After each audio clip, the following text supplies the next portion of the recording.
Hello viewers, मैं astrologer doctor Shifali आज श्री शिव महापुराण रुद्र संहिता का 18वां अध्याय अष्टदश अध्याय इसके श्लोक और अर्थ का पठन करूंगी।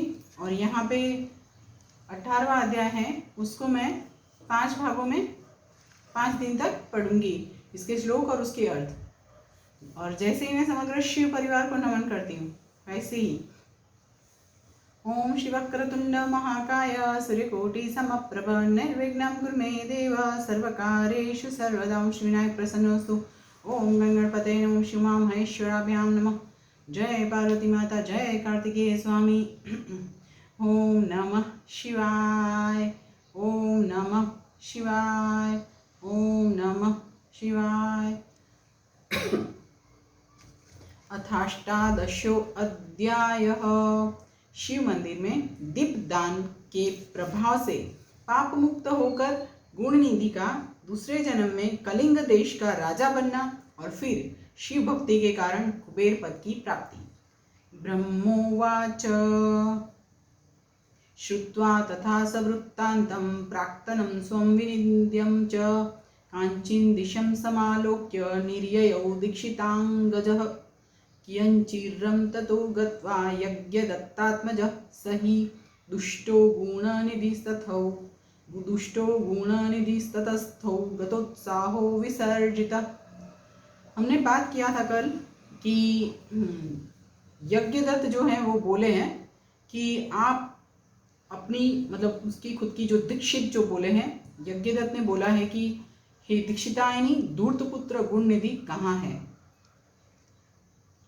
और उसके बाद वो बोल रहे हैं कि तुम माँ हो और तुमने मेरे साथ ये सही नहीं किया है, सब कुछ लूटा दिया है। बेटे ने सब कुछ खो दिया था, उसने जुआ में सब कुछ गंवा दिया था, पर उसकी मम्मी उसकी माँ ने उसके पति को नहीं बताया था। उसके बाद वो दीक्षित ब्राह्मण ने स्नान करके नित्य क्रिया संपन्न करके किसी श्रोत्रिय ब्राह्मण की कन्या को प्राप्त करके उसके साथ दूसरा विवाह कर लिया। उससे आगे 18वां अध्याय का जो मैंने श्लोक पठन किया है उसका अर्थ पठन। ब्रह्मा जी बोले, उन वृत्तांतों को सुनकर वह दीक्षित पुत्र अपने भाग्य की निंदा करके किसी दिशा को देखकर अपने घर से चल पड़ा। कुछ काल तक चलने के पश्चात वह यज्ञदत्त पुत्र दुष्ट गुणनिधि थक जाने के कारण उत्साहहीन होकर वहीं पे रुक गया। उससे आगे के श्लोक। चिंतामवापमहतिं क्वयामि करवाणि किं नाहमभ्यस्तविद्योऽस्मि न चैवाति धनो अस्म्यहं देशान्तरे यस्य धनं स सद्य सुखमेधते भयमस्ति धने चौरात् स विघ्नः सर्वतो भव भयमस्ति धने चौरात् विघ्नः सर्वतो भव। याजकस्य कुले जन्म कथं मे व्यसनं महत् अहो बलीयान् हि विधिर्भावि कर्मानुसन्धये भिक्षितुं नाधिगच्छामि न मे परिचितः क्वचित् न च पार्श्वे धनं किञ्चित् किमत्र शरणं भवेत् सदा न व्युदिते भानौ प्रसुर्मेमिष्टभोजनं दद्याद्यद्यात्रकं याचे न चेह जननी मम। ब्रह्मोवाच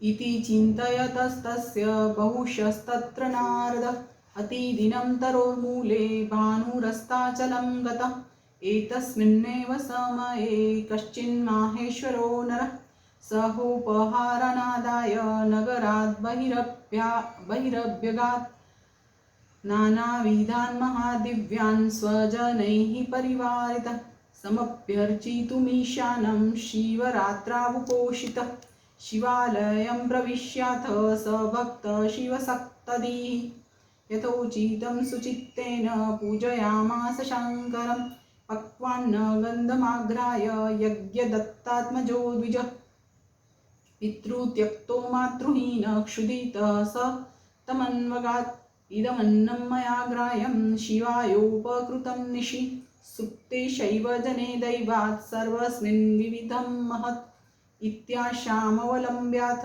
द्वारि शम्भोरुपाविशत् तदर्श च महापूजां तेन भक्तेन निर्मितां विधाय नृत्यगीतादि भक्ता सुप्ताक्षणे यदा नैवेद्यं स तदा दातुं भर्गागारं विवेशः नैवेद्यं स तदा दातुं भर्गागारं विवेशः।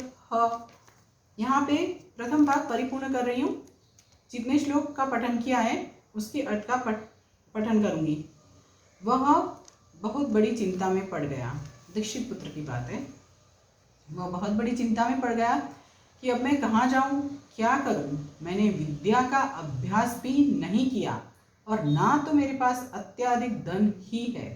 दूसरे देश में तत्काल सुख तो उसी को प्राप्त होता है जिसके पास धन रहता है।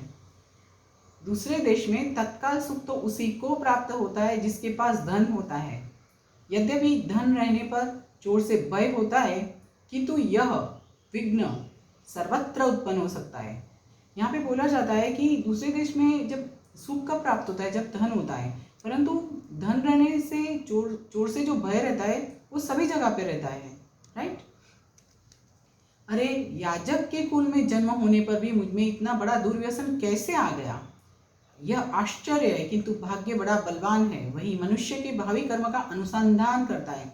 मैं भिक्षा मांगने के लिए नहीं चाहता हूँ। मेरा यहाँ कोई परिचित भी नहीं है और न मेरे पास कुछ धन ही है। मेरे लिए कोई शरण तो होनी ही चाहिए। सदैव सूर्योदय होने के पूर्व ही मेरी माता मुझे मधुर भोजन देती थी। आज मैं यहाँ किससे मांगूं? मेरी माता भी तो यहाँ नहीं है। ब्रह्मा जी बोले, हे नारद, इस प्रकार बहुत से चिंता करते हुए वृक्ष के नीचे बैठे बैठे वह अत्यधिक दिनहीन हो उठा। इतने में सूर्य अस्ताचल को चला गया। इसी समय कोई शिव भक्त मनुष्य अनेक प्रकार की परम दिव्य पूजा सामग्रियां लेकर शिवरात्रि के दिन उपवास पूर्वक महेश्वर की पूजा करने के लिए अपने परिवार जनों के साथ नगर से बाहर निकला। शिवजी में रत चित्त वाले उस भक्त ने शिवालय में प्रवेश करके सावधान मन से यथोचित रूप से शंकर की पूजा की।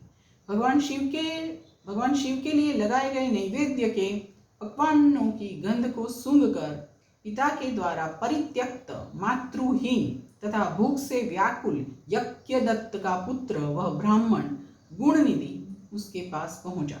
उसने सोचा कि ये सभी शिव भक्त जब रात्रि में सो जाएंगे तब मैं शिव जी पर चढ़ाए गए इस विविध नैवेद्य को भाग्यवश प्राप्त करूंगा। ऐसी आशा करके वह भगवान शंकर के द्वार पर बैठ गया और उस भक्त के द्वारा की गई महापूजा को देखने लगा। भक्त लोग जिस समय भगवान शिव के सामने नृत्य गीत आदि करके सो गए, उसी समय वह नैवेद्य को लेने के लिए भगवान शिव के मंदिर में घुस गया।